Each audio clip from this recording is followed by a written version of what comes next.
Hi, thanks. Good to see you guys again, and anybody watching back home. I want to talk to you about a topic near and dear to me. It's been quite a pleasure meeting people here over the past day and seeing other people. It's funny because I have a bunch of people that believe what I believe when I come to these conferences. But of course, at home, it's a totally different experience. Where being vegan in Texas, Houston is a little bit of a rare phenomenon. People look at me like I'm crazy. But I want today to tell you a lot about plant-based diets, about the problem with thinking that we need a lot of protein. And I want to do it because I want to make you join my club. And the first rule of the vegan club is that you tell everybody about the vegan club. So I want to empower you so that when people say, wow, where's your protein? You got to get your protein. You will have an answer for them. So I like getting up on these soapboxes and talking about these topics. And really what I want to do is help you get educated enough so that you could get up on your soapbox and you could talk. Because us sitting here probably already have the information, but we need to get it out to the public. These are my two, I've already programmed them. I got a call from their teacher, from a mom in their class that said, your daughters are trying to turn my kids vegetarian and it's not going to happen. And I was like, good for them. So we're getting out there. There's many reasons to go plant-based. The thing, in physics, they have this thing where they're looking for a unified theory of physics to join quantum physics and Newtonian physics. We have a unified theory for making this world a better place, and that is a plant-based diet, whether it's looking at ethics, whether it's looking at the health of the environment, or whether it's looking at the health, but at our health. But today I want to speak exclusively about our health. So I'm going to talk about Proteinaholic, which is the subject of the book that I wrote. Now, it's my strong belief is that we shouldn't be talking about food using its component parts. I mean, we shouldn't be talking protein, and we shouldn't be talking fat, and we shouldn't be talking carbs. We should be talking apples and beans and things like that. And so it is kind of ironic for me to have a book called Proteinaholic where I actually target a macronutrient.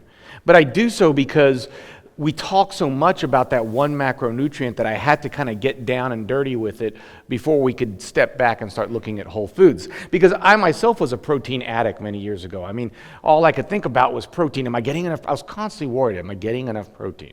Am I getting enough protein? I'm constantly searching for protein. Now, I got 99 problems, but protein is not one of them. In many ways, people say that I'm preaching to the choir because usually I'm giving talks to people that are already following a plant-based diet or interested in a plant-based diet. But even people that are plant-based seem to worry about protein. They think to themselves, I'm plant-based because of whatever it is, the animals, the environment, but they feel like they're a martyr in some way, that they may be sacrificing their health if they don't take all of this protein, so they load up on protein supplements. And there's the soy protein supplements and the pea protein supplements. And, it's because they believe, just like the meat eaters believe, that you have to eat this protein in order to get muscle, and if you don't eat protein, you're going to wither away. Or this thought that there isn't good protein in plants. And so the average person is going to be eating eggs and bacon, right? For breakfast, instead, we're having, we're not going to eat oatmeal. We're going to have our, tempeh and scrambled tofu because you got to have your protein to start the day. That's what The Rock tells you. That must be what you need. Or we have our veggie burgers so that we can keep up with the hamburger people. And they may be having a steak and potatoes. We're going to have our, grilled tempeh or grilled tofu. And it really is based a lot on what I call bro science. You guys heard the term bro science? I got a lot of bros that I meet at the gym, and they believe that this guy, the funny thing about bros, okay? So bros will tell you can't get good protein from plants, and they're eating like 6 chicken breasts a day and all kinds of stuff, and yet they're still drinking protein shakes like crazy. Does their meat not have enough protein either? And this guy did not get that body drinking protein. He didn't. He got it from steroids, because that's the vast majority of these guys. If you see really huge guys are using it's a really big problem in another topic. And you could see he goes to the gym all the time, he's working out all the time, and he hasn't done an experiment of doing that without drinking the shakes. He just thinks he has to drink the shakes because his bros told him he had to drink the shakes. And if you look at his legs, The protein's not helping the legs. He's just skipping leg day. And so, this problem is not, looking at someone who's really big because they drank the protein shake does not mean that's how they got their body. But we've developed this kind of idea in America now that protein is sexy, protein's the thing we got to do. And that's what I believed when I was downing protein shakes in my 30s trying to get muscular. And I wasn't getting muscular. I was actually getting sick. I went to medical school in one of the largest medical centers in the country, where we learned Western medicine, the latest technology. This is the Texas Heart Institute, which interestingly, one of the top hospitals for heart care. On the first floor of that hospital, do you know what's there? McDonald's. McDonald's on the first floor. Absolutely ironic. We have MD Anderson Cancer Center there. They're making cancer history, but cancer's not going anywhere. In fact, MD Anderson's spreading like cancer through the medical center. And we learn about Hippocrates in medical school. And Hippocrates, we take the Hippocratic Oath. Now, nowhere during my time there did I ever learn that Hippocrates said, "Let food be thy medicine and medicine be thy food." That was not part of our Hippocratic Oath or any part of our education. We would sit in classes, and I'm talking for hours upon hours, studying absolute minutia. Absolute minutia. Does my complete and utter knowledge of this cell have anything to do with my day-to-day practice as a physician? No. But I studied it for hours and hours and hours. I studied effect a lot. In other words, I studied what we call pathophysiology. We studied physiology, but we mainly studied pathophysiology, which is a diseased body. We did not discuss how that body became diseased, and we did not discuss nutrition. We got no nutrition training whatsoever, which is why it kills me when I see doctors talking about diet. I went into a field where you would think nutrition would be a big deal. I went into the surgical management of obesity. And yet in the surgical management of obesity, there was no discussion about nutrition. In fact, I wrote a book, The Expert's Guide to Weight Loss Surgery, where it's all about surgery. Now, there's one little chapter about diet. I studied the surgery part unbelievably, but I didn't study the diet part. I just put down the zone diet because that's what everybody told me that you do. So I had a layperson's understanding of diet at the time. So I said, eat a hell of a lot of protein. 30% of your plate should be protein, and only 40% carbs. So it's essentially a low-carb, high-protein diet. And this is what I told people to do. Because in my mind, we're dealt a broken human body. The diseases I encountered had nothing to do with nutrition. It had to do with bad luck, human design. We were designed poorly. And it was my job to fix it with a knife or with drugs. Do you know, it's amazing, but America represents 5% of the world's population, yet 75% of the prescription drugs. Because we live in a world in America where everything's about Western medicine, and all Western medicine is thinking, how can I fix your problem, not how can I prevent your problem? And so we're giving pills to everybody. Congratulations, sounds like he needs a little Ritalin. I'll write you up for it. And then in the little bottom cartoon it says, "Oh, it looks like he stopped crying." And he says, "That's the Prozac is working." But that's what we do, right? We give one drug and then we chase the side effect with another drug. But over time I started to notice something. Everybody was coming into me with hypertension and sleep apnea and arterial disease and heart disease and diabetes and cancer and irritable bowel syndrome, and of course, lots and lots of people with obesity. And as I looked at these people, I always do food logs. I didn't in the beginning, but I started thinking, I wonder what these people are eating. So I started having them write down what they ate. Everybody's eating the same thing, right? Eggs and bacon for breakfast, sandwich with sandwich meat for lunch, chips, crackers, whatever, or beef jerky for snack, and everyone's eating steak, pot roast, chicken, whatever for dinner. And so I started looking at this, and it seemed weird because when I would ask people, why do you think you're overweight? I'm eating too many carbs. What are you trying to focus on in your diet? Protein. I need to get protein. And even now, I'll tell someone, I want you to eat an apple for a snack, and then I'll get their food log back, and there's no apple on there, but instead there's, Fiber One protein bar. And I'm, why'd you eat a Fiber One protein bar? Well, because it's got fiber and protein. You told me I need fiber, and I know I need protein. I'm like, yeah, look, it's got fiber and protein, but it's also got all of this stuff, all these chemicals. That's not what I want you eating. And vegans were just as bad. And business, you see it now, right? The businesses know that we are looking for protein. It's everywhere. They put protein signs on everything. Come get your protein. This is a patient of mine. I promised her that she would be forever shamed because I'd had this talk with her many times, and she came back in and she'd gained some weight, and I looked at her and I was like, "What's in your purse?" And there was a protein bar, so I made her throw it away and told her she would be on national talks. But to give you an idea of how messed up our concept is, I had an interesting patient come see me, and she's a very intelligent patient, and she's from Ghana. And she's an engineer, and she's been in America for 10 years, and she comes to see me, and she's overweight. And so I say to her, "Why do you think you're overweight?" And she says, "Carbs." I'm like, "Well, what are you eating every day?" So she says, "Well, for breakfast I have protein." I'm like, "Okay, let's stop for a second." I hate when people say that. For breakfast I have protein. No, you didn't. You can't eat protein. You're eating a food that might have protein. Like, I feel bad for the poor, waiters at restaurants who get me as their client, and I order a salad, and they're like, "Would you like protein with the salad?" Have you guys had them do that? And of course, my wife's like, "Oh, here we go." And I'm like, "What do you mean by protein with my salad?" "Well, do you want steak or chicken?" I'm like, "Well, steak has more calories from fat than it does from protein, so you ask me if I want fat with my salad?"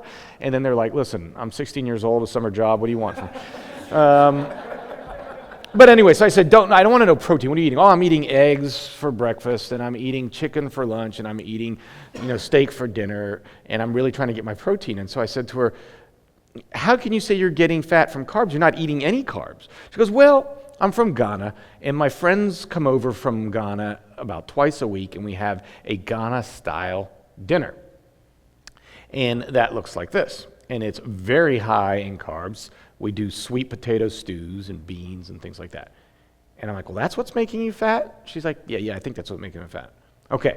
Now, I knew something about Ghana at the time because I was studying for my book, and Ghana only has about 5% obesity rate, extremely low obesity rate. And they've done some really good studies that the more fruit you eat, the less weight you have. And so I knew this about Ghana. So I said to her, "Well, have you been back to Ghana recently?" She's like, "Yeah, I went back last year." And I was like, "And were people overweight?" And she was like, No one was overweight. I was the most overweight person there. People were looking at me like, "Oh my God, you're really overweight." And she goes, "What's interesting? I was there for 2 months, and I actually lost weight." And I was like, "Well, don't you understand that that's how you should be eating? How the people in Ghana eat? These big, beautiful meals that create these very fit, beautiful people?" And it almost clicked, but she's still worrying about protein because it's so ingrained in our brain. So back to a little bit to my story. So I was getting married. I don't have a lot of good pictures of myself. You could see I was a bit chubbier back then. But I decided I needed a life insurance policy, and I went to get that life insurance policy checked, and I failed the life insurance policy. And this blew my mind. I failed the life insurance policy. I had hypertension, I had diabetes, and I also had this problem where I went to the optometrist, and I had this ring around my eye called arcus senilis that meant that I had really high cholesterol. And so this killed me. I was like, "Oh my God, what have I been doing? I need to rethink all of this." So I really started reassessing everything. And I thought to myself, well, we think we need a lot of protein. But don't we get a lot of protein? And I looked it up. Yeah, we get a lot of protein. We get more protein than just about any other country in the world. Well, how's it working for us? It's not working very well. Because despite getting more protein than any other country in the world, and despite spending almost double to triple what other countries spend on healthcare, we have the lowest life expectancy of any of these countries. The lowest. And we spend a lot more than them, and we've got more obesity, we've got more diabetes, we've got more cancers. So something must be going on. Something's wrong. And I really decided I'm going to study this like crazy. So for several years, we weren't allowed to have dinner parties. My dining room table became, my wife took this picture because she was getting sick of me sitting in all day studying all this stuff. But it became a quest. Why is it like this, and what can I find out? And what I found out is this. I found out that people are fed by the food industry, which pays no attention to health, and are treated by a health industry, which pays no attention to food. And if you want a very, very bright example of this, the government puts out the USDA My Plate. And they say that we should be mainly eating vegetables, fruits, and grains. That's what we should mainly be eating. They have that stupid word protein there, but at least it doesn't say meat like it used to before. Now they say choose plant-based sources of protein too. So that's good. What the hell milk is doing there, that's all money. But anyway, let's put that aside. So they've got that plate, right? They're telling us that we should mainly be eating fruits, vegetables, and grains. Now, the government subsidizes food, right? We should assume, if we were a common sense society, that money should be going to fruits, vegetables, and grains, but in fact, that's not true at all. Money's going to meat and dairy and sugar. Look how much fruit and vegetables get. And a lot of that grain expenditure goes to feed animals. So we don't put our money where our mouth is. If we're going to change the health of this country, if you're going to change your own health, you've got to get outside of the box. You cannot think like an American. You got to think like somewhere else. And you got to start thinking differently. What comes with the steak? Cancer, heart disease, your choice of rice, pilaf, and a baked potato. So anyway, I wrote this book, Proteinaholic, and in this book, I really wanted to give people an understanding of what I learned, and there's so much, and I could talk forever, and I probably will today, so you guys are going to have to pull me off the stage. But in there, I wanted to go over some of the reasons people think they need a lot of protein, and one of them is this reason. I hear this all the time. They say, so I went to the store the other day because I was going to buy some vegetables, but then I realized that lions eat meat. So I put the vegetables back, and I went and bought some meat instead because basically I'm a lion. We're carnivores. You guys have heard this before? We're carnivores. What are you eating? We're carnivores. We're carnivores? Do we look like a lion? People say we have canines. I'm like, really? We've got canines? You call those canines? We don't have canines. We don't have paws that could rip off an animal's hide. It's ridiculous to call us a carnivore. Do you ever look at roadkill on the side of the road and think, maybe I want a piece of that? And it turns out that animals are perfectly structured for nature. And so like you have the giraffe with the long neck, or you've got the anteater with the long nose, and humans are actually perfectly designed to eat something. You know what we're perfectly designed to eat? We are perfectly designed to eat fruit.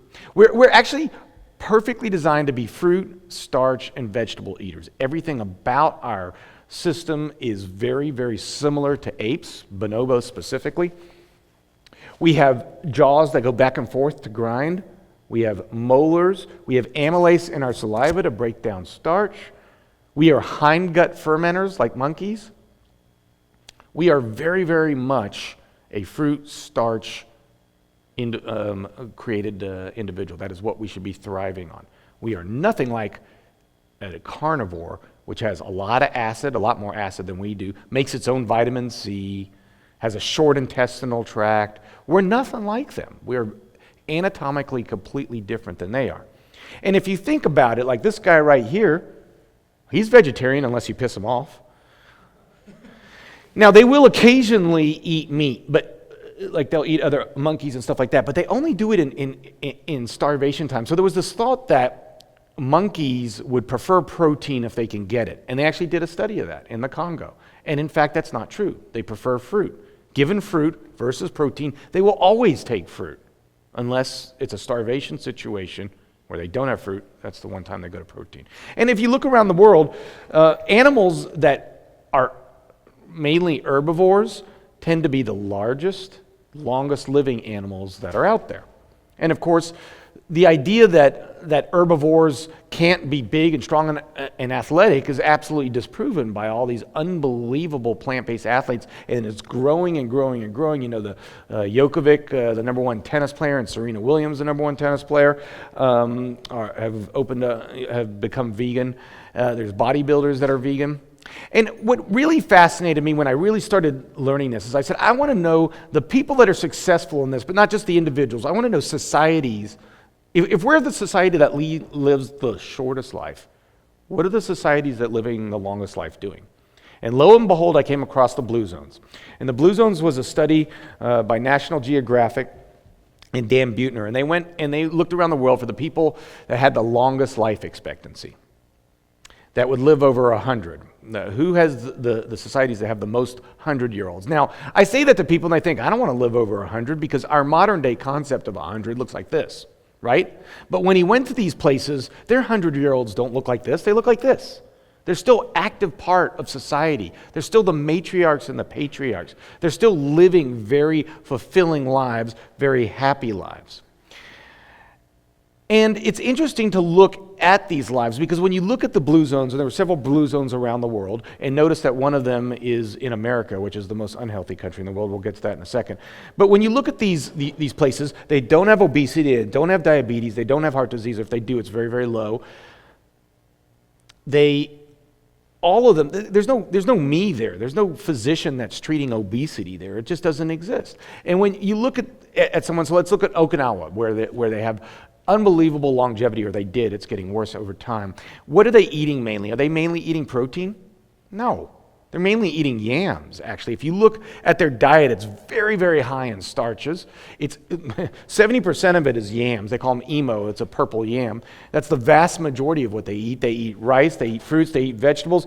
How much dairy and meat do they eat? I mean, look down there. About 1% of their calories comes from those different things. The vast majority of their diet is a plant-based diet. They're not vegan or vegetarian. They don't have these names and concepts. It's just what they mainly eat. And if you look at them over time, a traditional Okinawan starts off low and actually loses weight as they get older compared to an American who gains weight. Now, you could see that the Okinawan diet is unfortunately changing, and because of that, so are their waistlines. And why is that? We're moving to Okinawa. And it's a big problem because as they start adopting our diet, they start getting our disease processes. Another blue zone is Sardinia. And in Sardinia, what are they eating? Well, they're eating lots of fruits and vegetables and grains. They eat bread, God forbid. You know, bread's a killer, right? Now, keep in mind, their grains are completely different than our grains. They're whole grains, they're not GMOs, they're grown in great soil, but still, they're eating a grain-based diet with lots of fruits and lots of vegetables. They're not eating a lot of meat, if at all. And then in Loma Linda, California, we have the Seventh-day Adventists. Now, they're a fascinating group, okay? Very, very healthy group. Probably the healthiest of all the blue zones is Loma Linda. And if you've ever been to Loma Linda, it doesn't look that healthy. There's still McDonald's everywhere. But the reason is the Seventh-day Adventists, by religion, believes that the body is the temple of the soul and should therefore be treated with respect. So they don't drink and they don't smoke and they try to eat to be healthy, and they follow somewhat the Daniel diet, and that comes from the Bible. If you guys know, Daniel was in captivity. He was off. This was the first prospective trial where the king offered him wine and meat, and he said no, he wants pulses and beans, and he said put your guards on it and you'll see that they do better.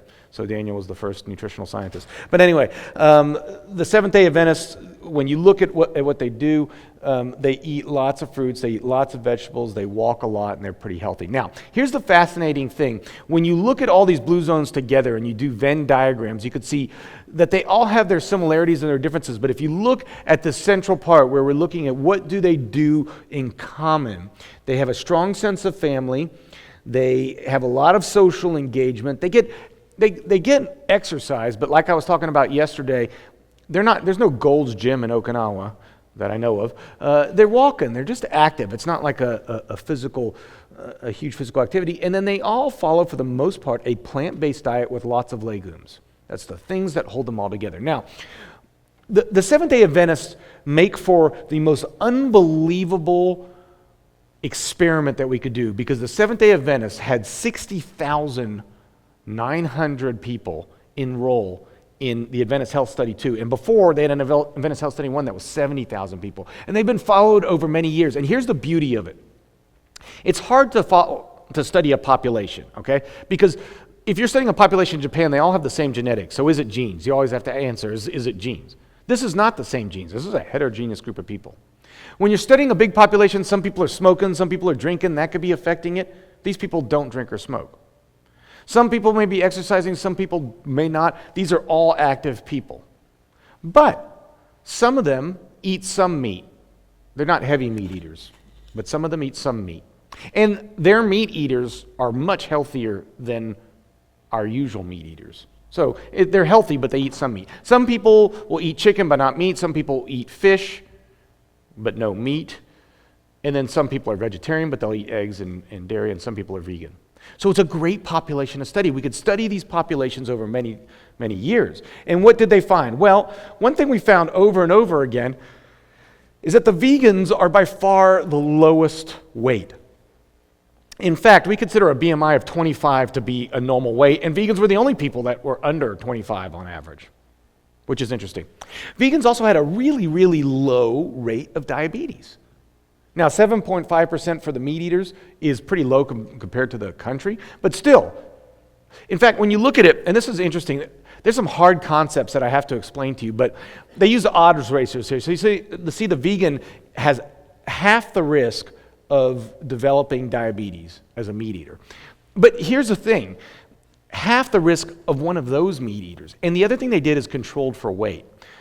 When we're doing big studies like this, if weight is an independent cause of diabetes, we say, well, we got to take out all the obese people. So that data makes it look even less, the data should be even stronger, because if we put in obese people that we saw in the weight study, if we put obese people in here, that non-vegetarian group would have even more people that were diabetic.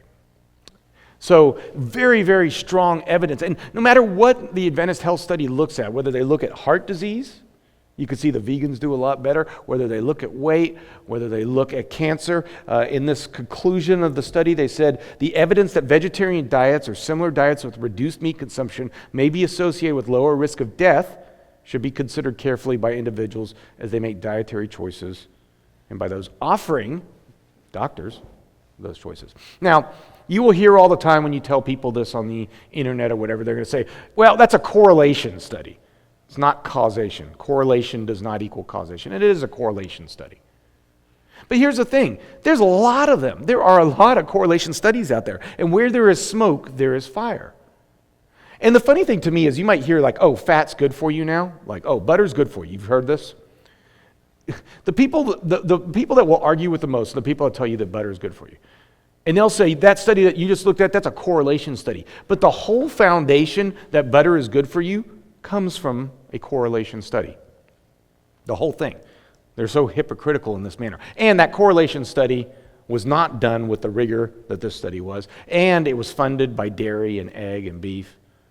And they did all kinds of crazy statistical manipulations in order to show a correlation that didn't even show that butter is good for you. It just showed maybe it wasn't as bad as we thought, but it is. That's another topic.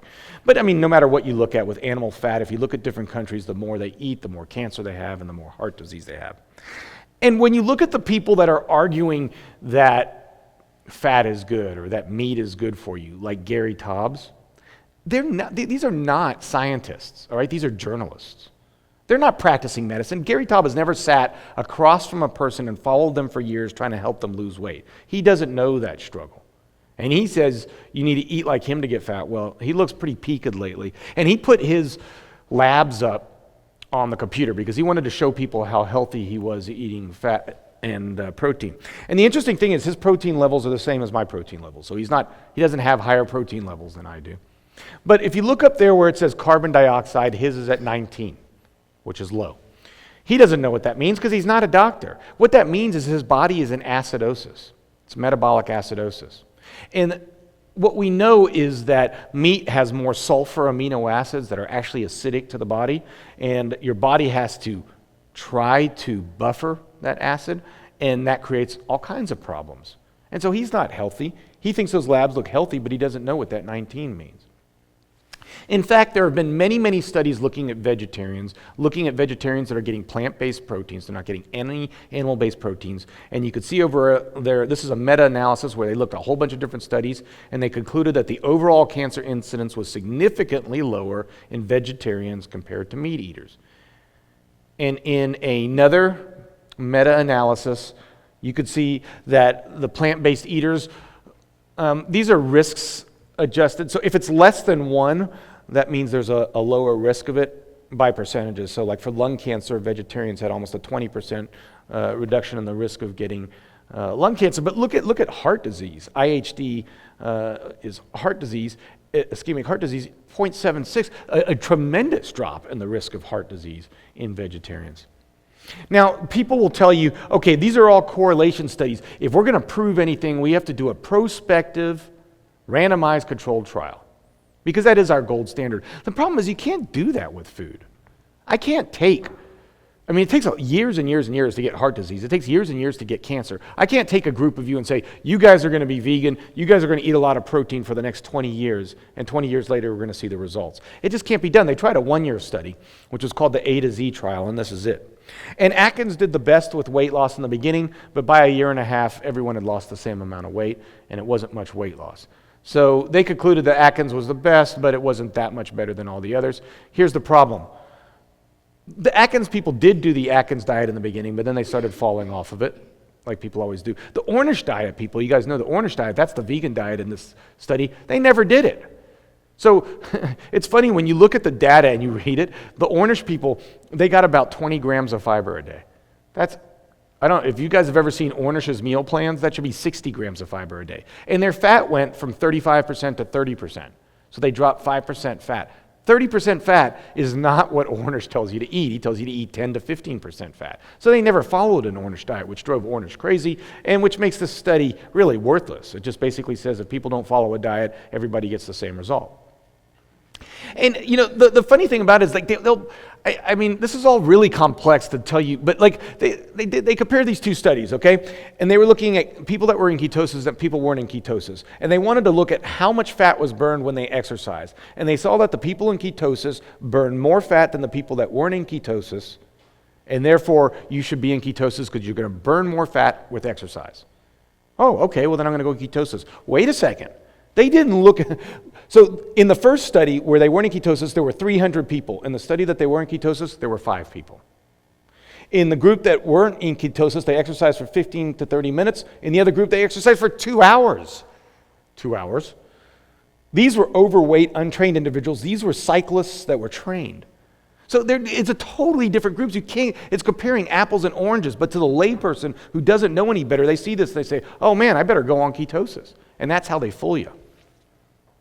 And in fact, we have to look at epidemiology because it's our best examples. And there have been some unbelievably fantastic, huge epidemiologic studies, like the EPIC study. The EPIC study looked at 10 countries, 500,000 people they followed for 12 years with meticulous analysis. And what do they find? Well, again, they find that vegans have the lowest weight. They find, funny enough, when you look at weight, that meat is one of the biggest indicators of gaining weight. And you know what meat is the biggest indicator of gaining weight? Chicken.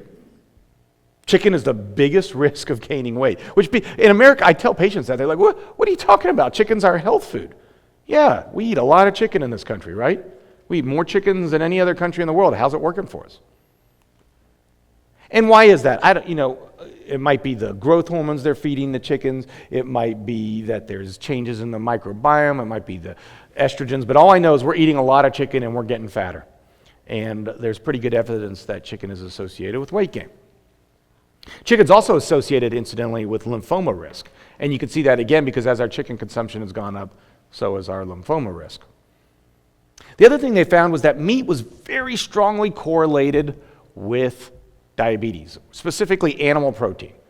Plant protein, not so much. As you see there, the red line stays stable. Animal protein, the more animal protein you ate, the increased risk of getting diabetes. Because meat is actually a very big risk factor for diabetes. It's probably the biggest risk factor for diabetes. Now, in these studies, again, they control for weight, which is kind of crazy because weight is a big indicator for diabetes, and we know that vegans have the lowest weight. But still, people have the wrong concept of what causes diabetes. Diabetes is caused because of intramyocellular lipids, which means fat gets into the muscle cells. When they get into the muscle cells, they block the ability of the muscle cell to create insulin receptors. If you don't have insulin receptors, you can't process insulin. If you can't process insulin, sugar can't get into the cell. You can't utilize sugar.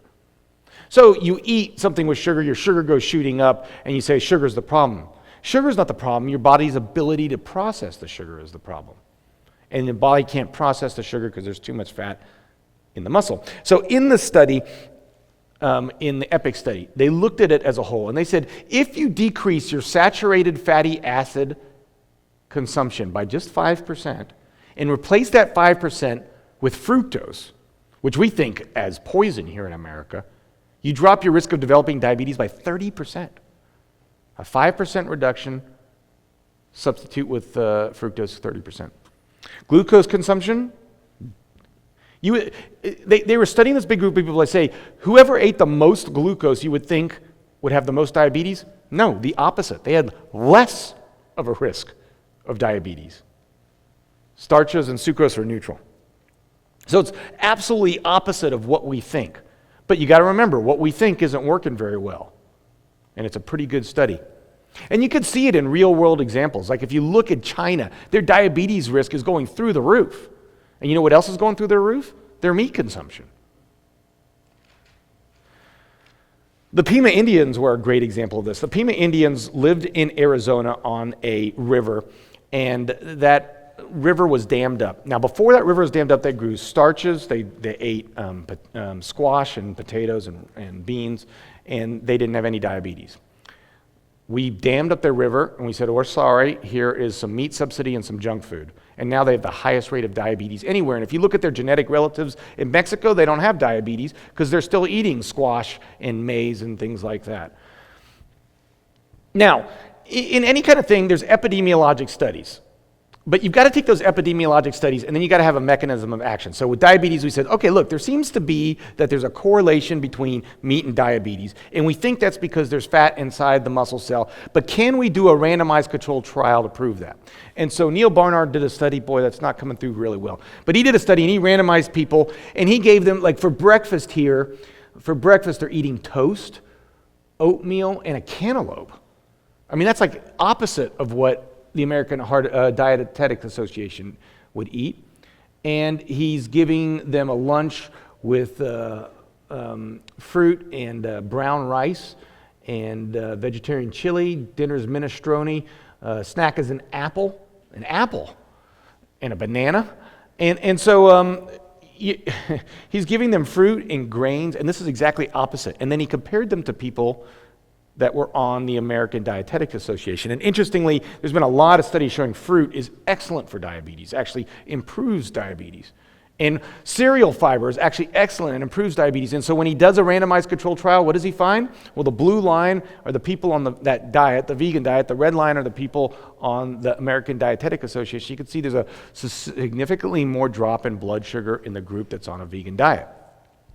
So the EPIC study concluded they had a great study that kind of tried to tie everything together. I had mentioned this yesterday. 5 servings of fruit and vegetables saves you 4 years. Not smoking saves you 5 years. You do moderate exercise, it gives you 3. You do all of those, you get 10. Without alcohol, 14 years of added healthy life, but only 3% of Americans actually do this. I think it's really important to understand mechanism of action, because if I tell you meat correlates to cancer, I need to tell you why, and there's a lot of reasons why. We know right down to the cellular detail why meat could cause cancer, why meat causes heart disease, why meat causes hypertension, and it's all kinds of different things. And so let me give you an example of how we prove a point. Prostate cancer. The health profession study at Harvard followed doctors, 47,781 doctors for many years, and they looked at those getting 2 servings of milk had a substantially higher risk of prostate cancer. Now, this is a correlation study, okay? We know that America leads the world in prostate cancer. We know that Japan has almost no prostate cancer, but if Japanese come to America, they get prostate cancer. They don't eat much meat or dairy in Japan at all. So now let's do a randomized controlled trial. Let's take a group of people. We've got an idea. And by the way, we know mechanism of action. The mechanism of action is because animal protein raises a hormone in your body called IGF-1, and we know that IGF-1 is associated with prostate cancer. So we have a mechanism of action. We have epidemiologic data. Let's put it to the test. So Dr. Ornish took a group of people that had high PSAs and evidence of prostate cancer, but early stage. Half the group didn't want to do anything. Half the group did a vegan diet. They did a lifestyle change. They did meditation and things like that.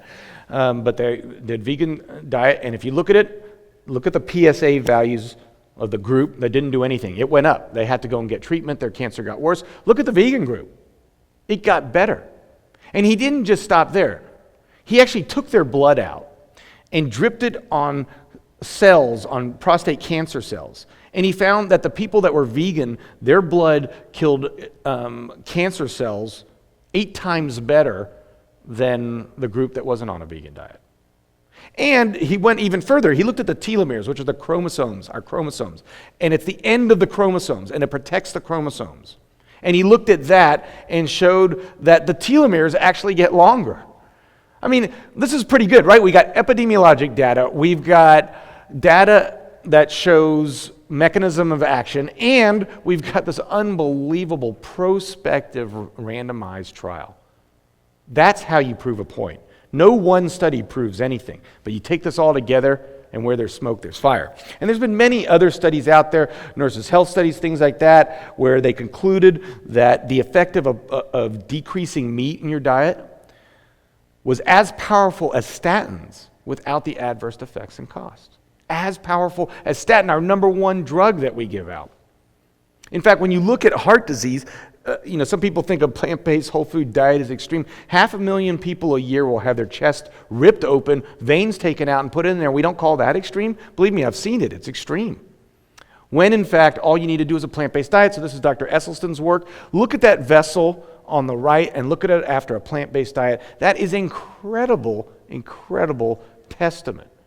It's miracle. It's miraculous. I didn't know this was possible when I was in medical school. And so Dr. Esselstyn concluded that what keeps him on fire, which keeps me on fire, is that we have an epidemic of disease in this country that doesn't need to exist. It's so easy to turn it around. I see it on a daily basis. But you have heart failure. Well, at least I'm not dying of protein deficiency like those vegan hippies. Which is a lot of things that I see. Now, I give these talks to doctors, and what I find is that they really don't seem to understand this disease process at all. They look at me like I'm crazy. They say, I went to the American Society of Bariatric Physicians, and they're teaching people low-carb diets. And this is an example of the diet that they give for weight loss to their patients. Eggs and bacon, chicken Caesar salad, snacks, olives, steak with blue cheese, really, seriously. It drives me crazy because, obesity is a death sentence and they're giving people the food that my patients are eating to become overweight to begin with.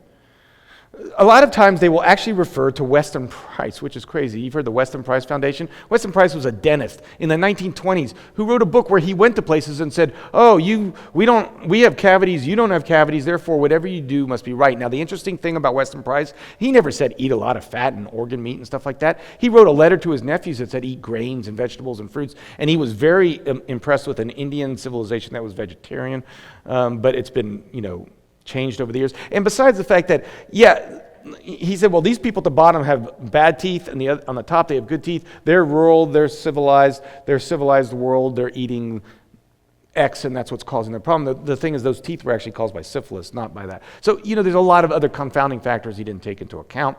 Anytime you talk to a meat eater, they'll say, well, look at the Maasai. They eat meat, and they're skinny, and they don't have heart disease. Well, they live to an average age of 45. Now, they're not dying of heart disease and cancer. They're dying of, infectious disease, or they're dying of a lion. But they did autopsy studies on them. And guess what? They do have heart disease. And you got to remember, they're living at altitude. They're not eating nearly as many calories as are. They're walking a hell of a lot more than we are, but they still do have heart disease. And then the crazy thing is when they tell you Inuits. Well, the Inuits eat a lot of fat and they're healthy. No, they're not. They're not healthy at all. They die at an average age of 50. They have heart disease. They have cancer, and they have all these different things.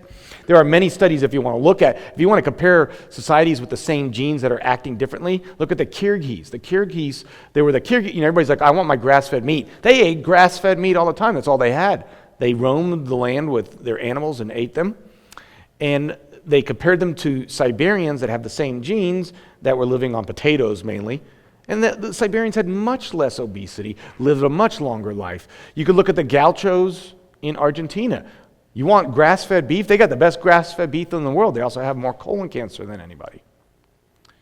Tunisia is a great example because Tunisia was a very wheat-based society. They've got the Bedouin there, and they basically live on wheat, mainly wheat. And guess what? They were very healthy until they struck oil. And then they started eating meat, and as they started eating meat, they got a lot of diseases. And in fact, a doctor named Dennis Burkett had this great idea because he was a general surgeon like me. He's in England, and he's seen people from Uganda, and he's looking at what they eat, and he's looking at their diseases. And they've got diverticulitis, they've got cholecystitis, all the same things we see all the time, right? So he said, I wonder if they've got that in Uganda. So he goes to Uganda, and I can't imagine, because he goes to Uganda, and he's really interested in bowel movements, it's kind of funny. So he goes there, and I can't imagine him going up to a tribe in Uganda and saying, do you mind if I look at your bowel movements? But he went there, and he really studied this. They didn't have any heart disease. They didn't have any diverticulitis or cholecystitis or appendicitis. None of it. They didn't have any of it. And he concluded that it was all because of fiber. So he was the guy that really started us on fiber. They had very, very high fiber diets. And he had this cartoon that I just love because I think about this every day as I practice medicine. Are you a floor mopper or do you turn the tap off? What he's saying here is that basically we've got a faucet going on, and that's our diet. And we are making ourselves sick daily. And what doctors are doing are cleaning up the mess on the floor. No one's turning off the faucet. And that really is the problem. Now, we started with this protein obsession from Carl von Voigt. He looked at tissue and he said, there's protein in it, therefore protein must be important, and we need to eat a lot of protein. He said, eat protein, protein, protein. We didn't care back then, right? The fatter you were was actually a sign of being successful and rich. No one really thought about it. Now, there were some people that said, no, you don't need much protein. This is from a 1907 New York Times front page. It said that cancer increases amongst meat eaters. We kind of forgot that, though, because, meat became the thing to eat to show that you were rich. Now, Industrial Revolution comes, and all of a sudden you don't have to be rich to eat meat. Your food's not coming from this guy anymore, and we became fat and we became sick. And we actually had a committee of the government look into this, and they said we're getting fat and sick because we're eating too much animal fat. Now, the problem with it, this is the McGovern Committee. The problem is that the McGovern Committee, they said eat less meat, but the meat industry said you can't say eat less meat. And it got changed in committee to where the recommendation became eat more. Remember, they said eat less meat. Now it's eat more lean meat. And all of a sudden, we started talking about carbs and fat and protein. We started breaking food down into its component parts, and that's where the problem came. We started not looking at food as food anymore. We started talking about these things because it's great for companies. They say, you want reduced fat? Here's an Oreo with no fat. We never ate less fat. We actually ate more fat. We ate more of everything. But what happened is we started debating low carb versus low fat. And in the background, while we're debating low carb versus low fat, guess what's happening? Protein is being put on a pedestal. And that is the problem. Protein gets put on a pedestal. And then you have things like the Atkins Diet, where they're telling you eat as much protein as possible, and people are getting constipated and sick and having side effects and all kinds of problems. And people argued against it. Nathan Pritikin, he had heart disease. He went on a plant-based diet and sold it like crazy. At his death, he asked that his heart be examined and published in New England Journal of Medicine. No heart disease whatsoever. It was completely gone. Have you guys heard of Walter Kempner? The most successful diet that has ever been done for obesity, for diabetes. He was amazing. People, because we didn't have treatment for hypertension back then. You died if you got hypertension unless you went to Walter Kempner. And he treated you and you got better. You went to Duke and he treated you. Now, what did he use? The rice diet. Rice and fruit. That's all you ate. Everything got better. Now, the diet didn't really take off because Kempner got his medical license taken away. Not because the diet didn't work, but because he whipped his patients with a whip. Yeah, well, now, look, to his credit, he said that the patients wanted to get whipped. So if they weren't eating rice, if he saw them not eating rice, it would whoosh. That was 1930s, I think. There's actually a great autobiography of his if you want to read it. Anyway, we've got big marketing. I mean, if you think oil companies are rich, you don't understand. These companies, these beef companies, and plus, the American government gives money for them to add. This beef, it's what's for dinner, is funded by your tax dollars. That goes to tell you that beef is what's for dinner. We're obsessed with it because we're told to eat it. Here's a gluten-free salad. There's a lot of marketing into muscles and stuff when you're getting this. I mean, look, there's vodka out there now that has protein in it. Vodka with protein.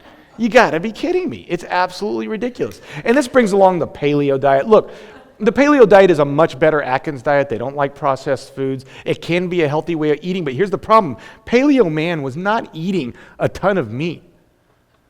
The people that put out the Paleo Diet are not anthropologists, okay? They're not anthropologists at all. And the idea that somehow a paleo bar, like, can you imagine a caveman being like, I'll take a paleo bar, or a brontosaurus burger? It just wasn't like that. That's not what they had. And when you actually talk to anthropologists, they think the paleo concept is absolutely ridiculous. It's got no basis in scientific fact. This idea that we never did any kind of evolution except in the paleo era is absolutely ridiculous. And the idea that we can't tolerate grains and all this kind of stuff has been absolutely proven wrong. But these people aren't scientists that are putting out the paleo stuff. And we could prove they're wrong because we've got fossils. And if you look at Australopithecus and you look at the teeth and you do carbon testing, you will find that Australopithecus was eating bark and vegetable matter. All right? They were mainly gatherers. Of course, hunters got all the glory, but their sustenance was mainly on gathering. So let's get down to the meat of the issue, so to speak. Let me close up. How much protein do we really need? Well, the RDA did some studies, and they concluded after many, many years, many different conferences, that the average woman needs 46 grams of protein, the average man needs 56. If you're exercising, you're going to need some more, but not a lot more. That's a lot less than we get. Typically. We eat a lot more than that. We're unbelievably deficient in fiber, unbelievably deficient in plants, like I showed you yesterday, but that's what we get. And this was based on a normal curve, too. So the average person needs less than that, but they wanted to make sure we didn't miss anybody, so they said this is what our level needs to be. So probably you could eat even less than that. And you know what happens? You go on a plant-based diet. What happens when you go on a plant-based diet? People say, oh, you're low in protein. And then any problem you get, like, I have a cold, I've got a cold, no big deal. And then the vegan says, I've got a cold, and says, that's because you're vegan. That's what always happens, right? Like, someone will have thyroid disease, and they'll say, my doctor said I got thyroid disease because I'm vegan. That is so ludicrous. What do they tell their millions of meat eaters that have thyroid disease? It's just an absolute, they blame everything on the protein. Let me tell you, there's a lot of vegans out there that are not malnourished. That it just doesn't exist. There's a lot of very strong, very healthy vegan people out there. And so whenever I'm asked, where do you get the protein? I look at them and think, why are you asking me this? Where do you get your cholesterol? But when you look at it, there's protein. Protein is very important. It is. We need protein to build muscles and stuff like that. Turns out there's protein everywhere. It's in just about every food. Even fruit has amino acids in it. So you get protein from just about everything. People eat meat and think they'll become strong as an ox, forgetting that an ox eats meat. So when people ask me, where do you get your protein? I say, I get it from where your food gets its protein. Or I just tell them I get it from fruits and vegetables because that's where I get my protein from fruits and vegetables. And I get asked that question on a daily basis. Spinach has protein, kale has protein, broccoli has protein, mushrooms have protein. They all have protein. Vegan sources of protein are everywhere. Beans, nuts, seeds, grains. And look at what you get with a bowl of lentils versus a piece of cow. And this isn't everything. With the cow, you're also getting IGF-1, heme, iron, Nu5GC, all these bad, terrible heterocyclic amines. You know those grill marks? Toxic. You know that meat is this is what kills me. Like processed meat, which we eat all the time, is a class 1 carcinogen. So is plutonium. And yet we don't ever talk about that. It's plutonium, and we don't talk about it. I always tell people, give peas a chance. And, for God's sakes, please eat fruits. Like when I hear that people say, don't eat fruits, I mean, that's when I really want to jump off a building. Like, here's my kids eating lunch, all right? Look at them dining on their crudité. They eat fruit like crazy. And then I'll actually be sitting there with someone. They'll say, aren't you worried about your kids getting enough nutrition? And I look at them, I'm like, look at what they're eating. And then I look at their kid. I'm like, how could you worry about my kid's nutrition? And this is what we have an obesity epidemic in children. We got diabetes in kids that are 12 years old. It's craziness out there. And changing my diet to I never think about, everybody says, how much protein do you eat a day? I have no idea. I don't even think to sit and count how much protein. What a ridiculous concept. No one in the blue zones is counting their protein. I eat. And however much protein I'm getting, it's enough. It's more than enough. I'm doing things that I never thought I could ever do when I was eating tons and tons of protein. So A lot of information out there. I hope I helped you tie some of this together to knowledge and use it to get some wisdom. And that wisdom is eat this. Eat these colorful, beautiful, natural, plant-based foods. And I'll leave you with this because this is how I want medicine to be in the future. Doctor, I don't feel well. I'm not sure why. I get this all the time. Well, I want you to meditate 20 minutes twice a day. I want you to exercise for at least 30 minutes a day, avoid processed foods, eat plenty of organic fruits and vegetables, spend more time in nature, less time indoors, stop worrying about things you can't control, ditch your TV, and see me in 3 weeks. All right, thanks, guys.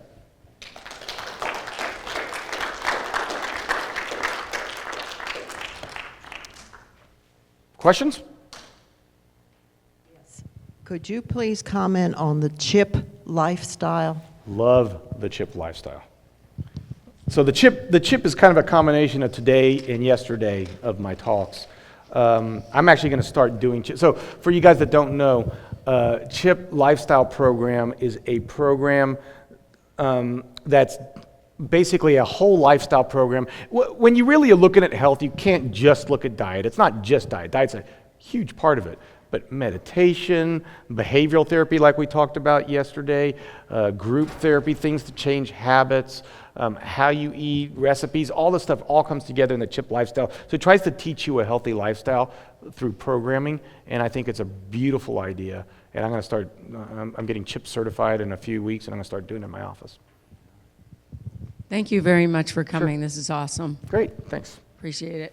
And with cancer or disease, would fruits be causing more cancer? Does fruits feed the cancer? Do we know? Absolutely, categorically not. There's something called well, it's more complex than that. There's something called the Warburg effect, which is that cancer cells have to have sugar for respiration. And so there has been some very new data that when you actively have a cancer, it does need sugar, but so do all your body cells. It also needs methionine, which is mainly found in meat. And so if you go on a meat-free diet, we feel like you're starving it enough. But there has been some interesting data to me on fasting with cancer, but it's very new. I couldn't give you long-term data. Long-term data looking at fruit consumption and not getting cancer is excellent. If you actively have cancer, can sugar affect that? Possibly, but I don't know that we have good data on that right now. Hi, what would you say to people that go to the gym? So I think I might have asked you this yesterday, related to this. After you work out, it's said that you should take a protein powder because you need the amino acids to repair muscle. And for all of these people that I meet, tons of them, that go to the gym and they want muscle. So do you suggest or use any vegan protein powder? And what do I tell all these young people that go to the gym and want to have muscles? It's a good question. There's been a lot of research on what they call the golden period for muscle building, which is supposed to be 30 minutes to an hour after workout. Now, there's some problems with those studies because they used fasted people and then they were getting calories. So they're wondering, is it the calories or is it the protein right after? I tend to think it's the calories. There's one researcher that has a pretty good study from McMaster University. Look, I think that data is questionable, but if there's ever a time to eat protein, it's right after you work out. Does it have to be a shake? No. So typically what I do is I finish my workout and I eat beans and rice. I like beans and rice right after a workout. Gets my carbs. The other thing is, the thing people are missing in that is in the studies that show that you need protein after you eat, you need 4 times as much carbs as you need protein. If you just ate just pure protein shakes, I see people eating low-carb protein shakes, that defeats the purpose. You actually need 4 times. That's why they're advertising chocolate milk as the best recovery drink. It's not that they ever studied specifically the chocolate milk, it's that chocolate milk has 4 times the carbs of its protein, so it's at that perfect ratio. But I do try to eat afterwards, but I don't count 4 times or anything like that.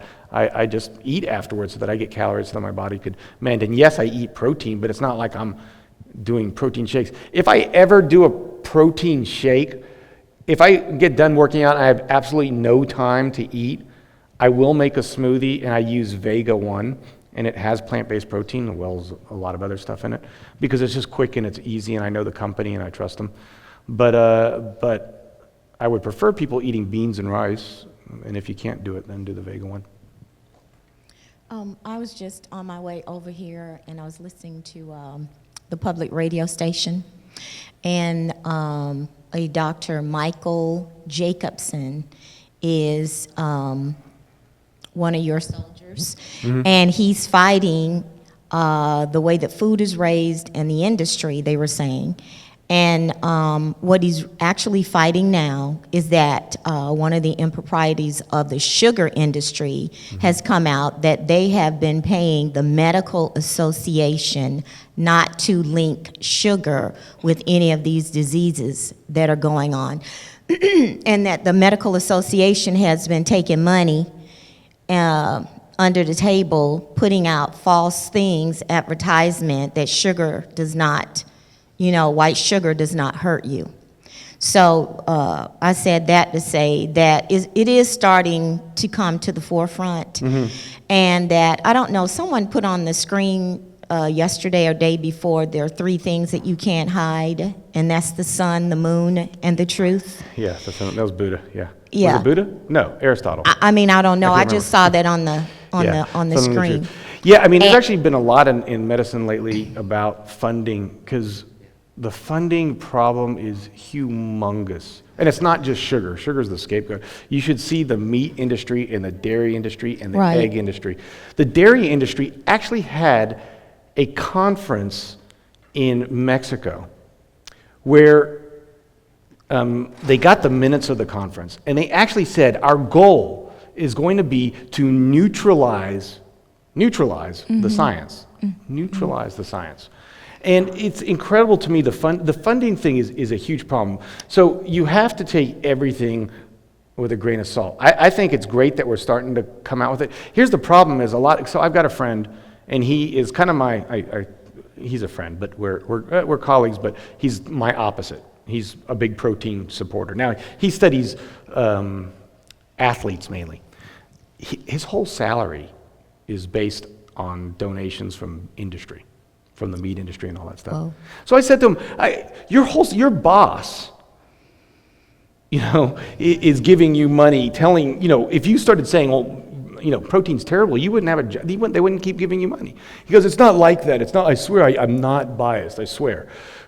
But they are biased. But, and the thing is, it's hard for a lay person to understand where the bias fits in. Right. I can look at a paper and tell, because I could read his papers and I could tell if there's bias or not. When people read a paper, they go on PubMed and they get the little thing, and they go straight to the conclusion, they read the conclusion, and they say, okay, this is the conclusion of the study. I don't ever do that. Because that's where the bias is in the Right. conclusion. I look at the data itself and make my own conclusions. Wow. And so, for instance, one of the really big protein studies, funded by meat, said that meat was really good for you, but there was such an increase in inflammation that they never even brought up, but you could see it in their data. Wow. Sugar's not good for you. I mean, no one says sugar's good for you. I think the sugar's being a little bit of a scapegoat lately because everybody is harping on sugar like crazy, but my patients never come to me and are like, oh, I thought sugar was good for me. Really? Sugar's bad for me? All these years I've been thinking sugar's good for me. It never happens. Everyone knows sugar's bad for you. If you're eating a Snickers bar, you know it's bad for you. But people eat chicken like crazy thinking it's good for them. Right. And so, yeah, sugar's bad for you. Is this news that sugar's bad for us? I just don't find it news. And my last comment was that I was thinking, I can't remember who spoke, but he talked about the humane way to take care of animals, and he has this farm. You all remember his name? I forget. Joel Salatin? Gene Bowers. Oh, So, Gene, yeah. so he threw out a couple of words when he was talking about the condition of animals, and I was thinking that, and God forbid we think, because then we might start recognizing that we have options. But Right. I was thinking he was saying that when they're raising these animals, they are confined in these intolerable situations. But, and I was thinking that he was saying that body parts are missing.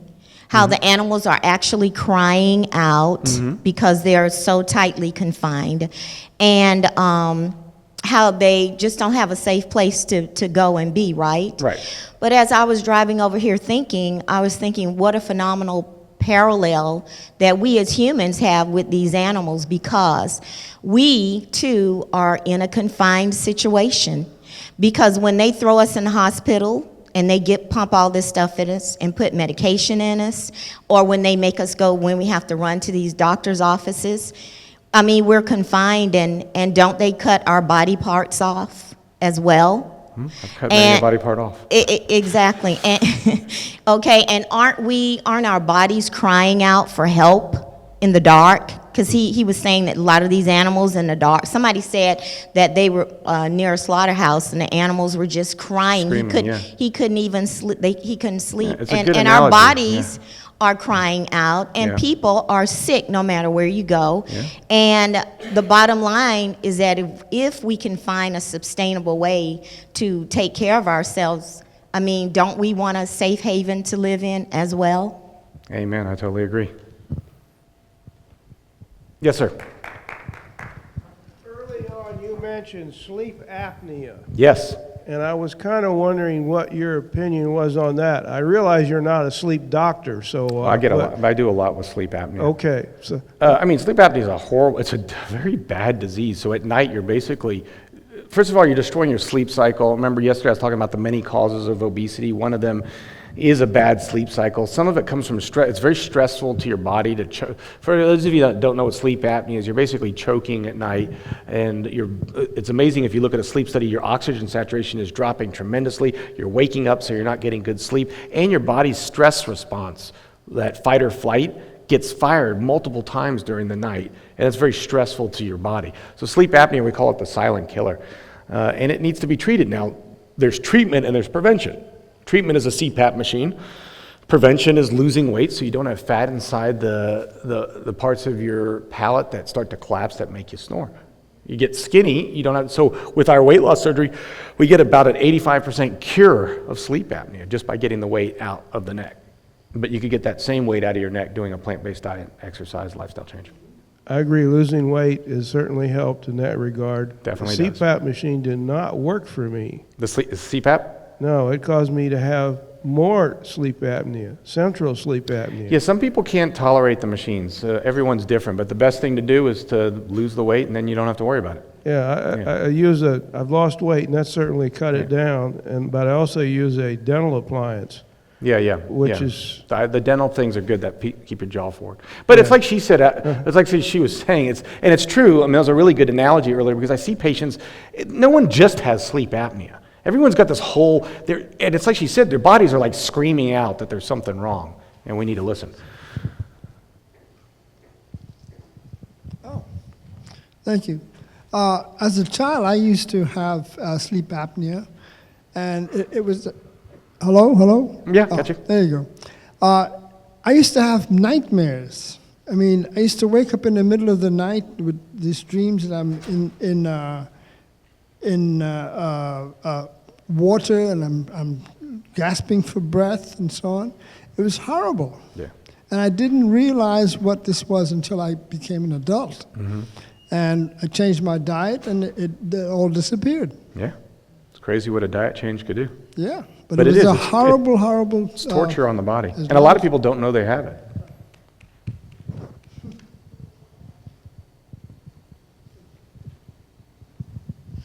Hi. Hello. So I'm not looking for excuses to eat animal products. Okay. But my question is, I want to understand the science better. Sure. For one thing, I've been studying this for a long time. So how is it that people that live in Antarctica, they have to eat whale blubber in order to stay warm? How could we ask them to eat a plant-based diet? Oh, yeah. That's a good question and a hard question to answer. I mean, And then also eat right for your blood type, which was another... Eat right for your blood type is total, utter nonsense. People, nonsense, for the love of God. There is science and there is nonsense, and that's total nonsense. All right? I can't bear these books out there that have no science. So I don't even like to talk about that stuff because that's the problem, is when we start getting off on these tangents of absolute bullshit, that's when we lose the greater story. Blood type diet, bullshit. Sorry for the expression. Now, as far as the Antarctic, those people are not healthy, but their ancestors were healthier. Not healthy because we've had frozen fossils where we saw that they actually had heart disease.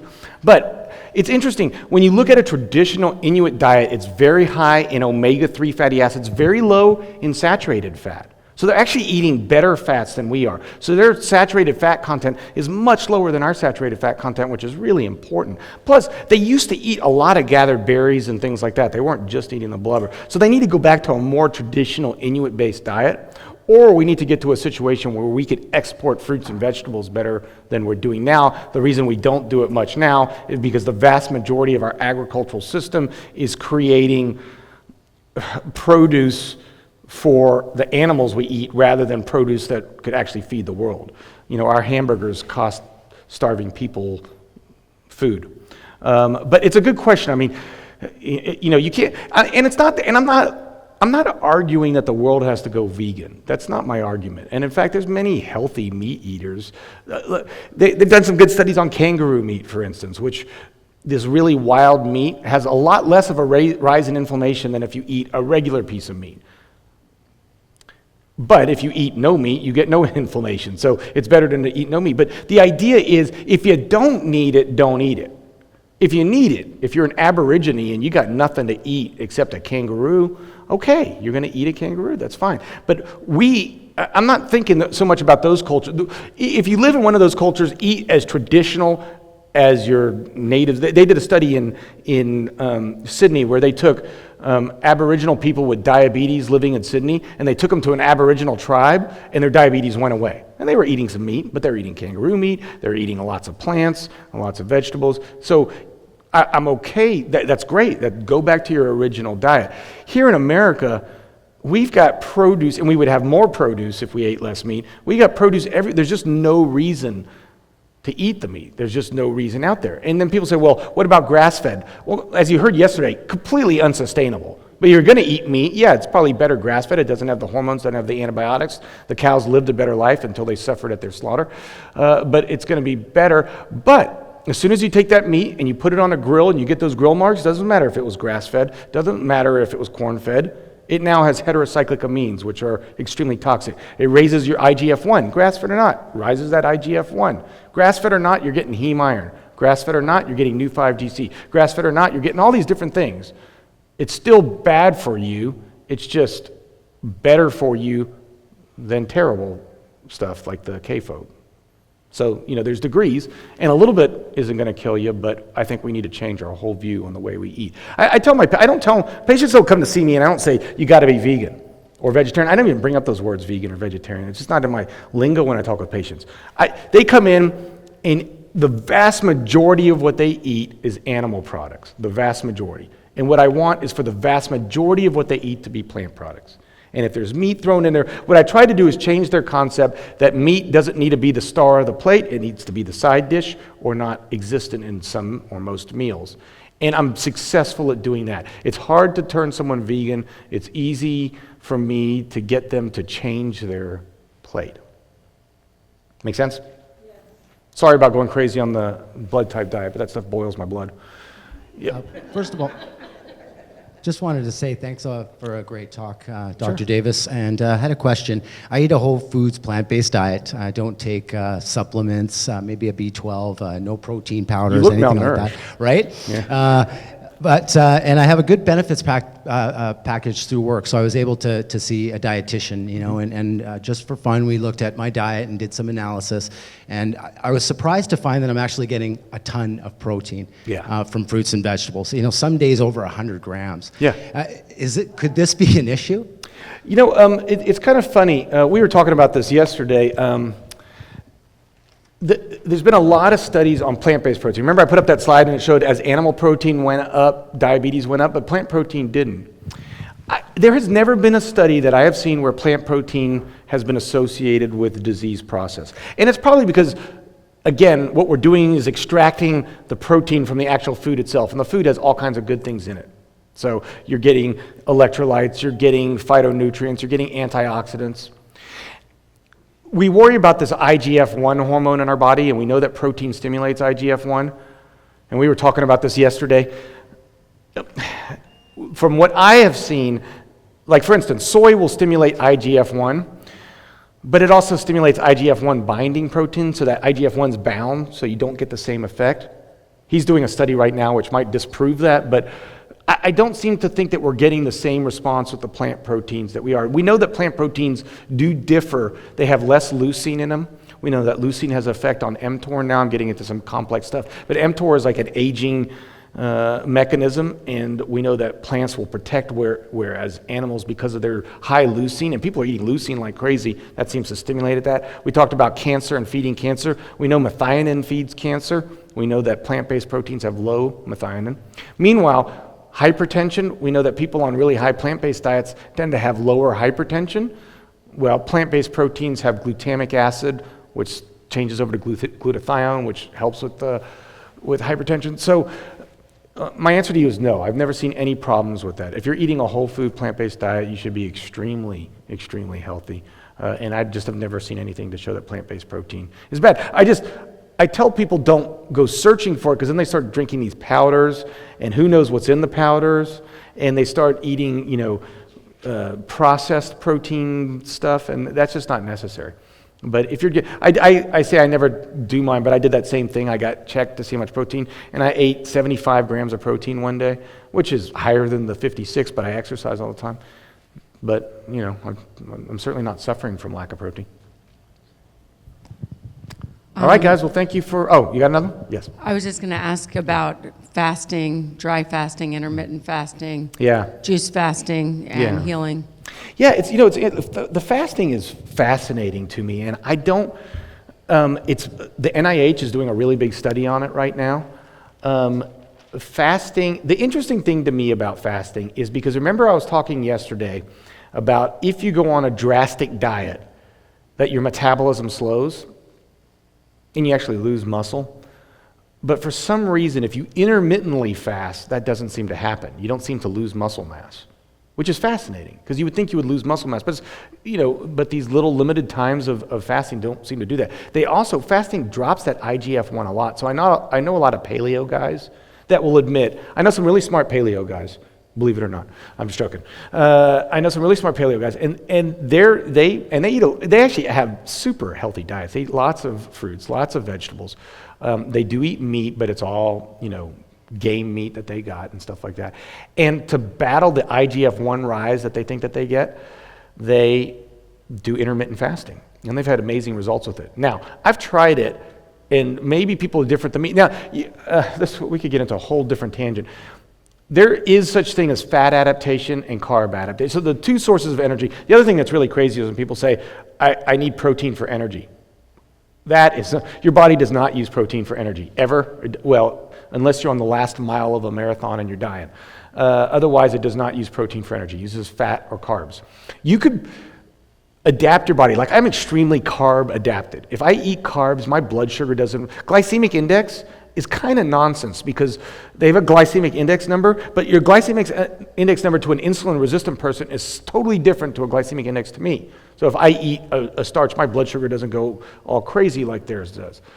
Meanwhile, there's fat adapted people. So these people that are eating really high-fat diets that are almost ketotic, and they run down their glycogen stores, they do start to use fat as fuel. And so it's very easy for them to fast, because their body's adapted to using fat as fuel. I've actually tested my body, and it's not adapted for fat for fuel. So when I do marathons and stuff like that, I have to take sugars and stuff like that. Now, it doesn't mean they're faster than me. They're actually not. They perform at the same level they did when they were carb adapted. But it's much easier for them to fast. I've tried fasting. Have you guys tried fasting? I mean, you have. I find it absolutely horrid. I don't know. For me, I love my food. I love my fruits and vegetables. So I can't do it. But and I've tried it on patients. My patients can't do it. But I do think there's something there. And for you guys that don't know, intermittent fasting, they're looking at there's different ways of doing it. You could do, one day you eat a normal diet, the next day you only eat 500 calories. Next day you eat a normal diet, next day you eat 500 calories. Or you do a full day nothing but water fast once a week or twice a week. The other one that they're looking at is where you only eat during an 8-hour period. So you have like lunch and an early dinner, and that's it. And then you fast for 16 hours. And that's what most people are doing, the 8-16. And people are reporting great success. But now remember, I told you, and the thing that bothers me is the people that are reporting great success are not my patients. They're athletes. And they're people that are very active in trying these new lifestyles. My patients, I see that this would not be beneficial to them. I think it creates too much hunger. Their body isn't adapted to it, and they do badly with it. I've tried it on a few patients, and I haven't been happy with the results. Thank you guys so much. Thank you.